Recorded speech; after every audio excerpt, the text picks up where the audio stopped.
Yes, I think there is a consolidation process in Germany in the listed sector, but it's not driven by AIFM. There are other factors. I mean, this is an issue that was addressed, I think, by you. The listed sector will be growing slowly but steadily, and has been growing actually. Last year we had about several billion more equity in the market. This is quite considerable if you consider that there are only 5 to 10 companies which have a adequate size for the market.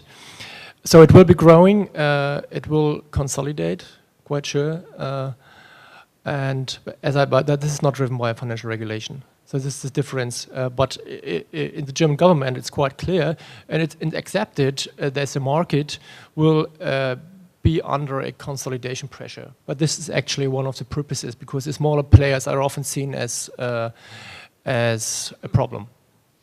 Okay, good. Alex, yeah. Yeah, and I think what I would say on that is that what we are seeing is a clear differentiation between larger and smaller companies in terms of their access to funding, both in terms of valuations and access to funding. So you mentioned Prime Office and various other ones.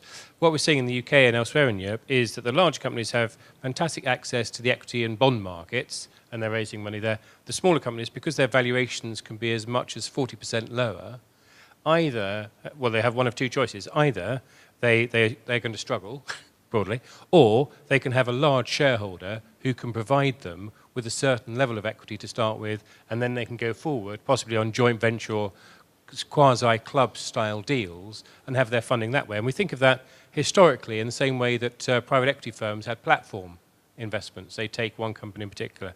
And those companies that are successful in that tend to be companies with specialization. They tend not to be the diversified ones. They tend to be highly specialized. But we are seeing this huge differentiation in terms of funding strategies and access to capital.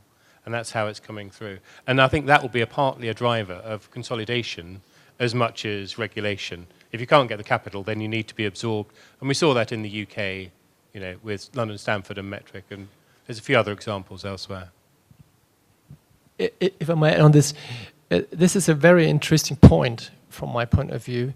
Specialization is a good development because it finally results in a more professional business. But if specialization is getting you into the scope of the AFMD again, because you have an investment strategy, then it will be a problem. And from there you can see that regulation in this, if Germany says, well, if you have a broad business purpose, that's fine, but if you have a specialized business purpose, then you are an AIF, then it's in a way contradictory.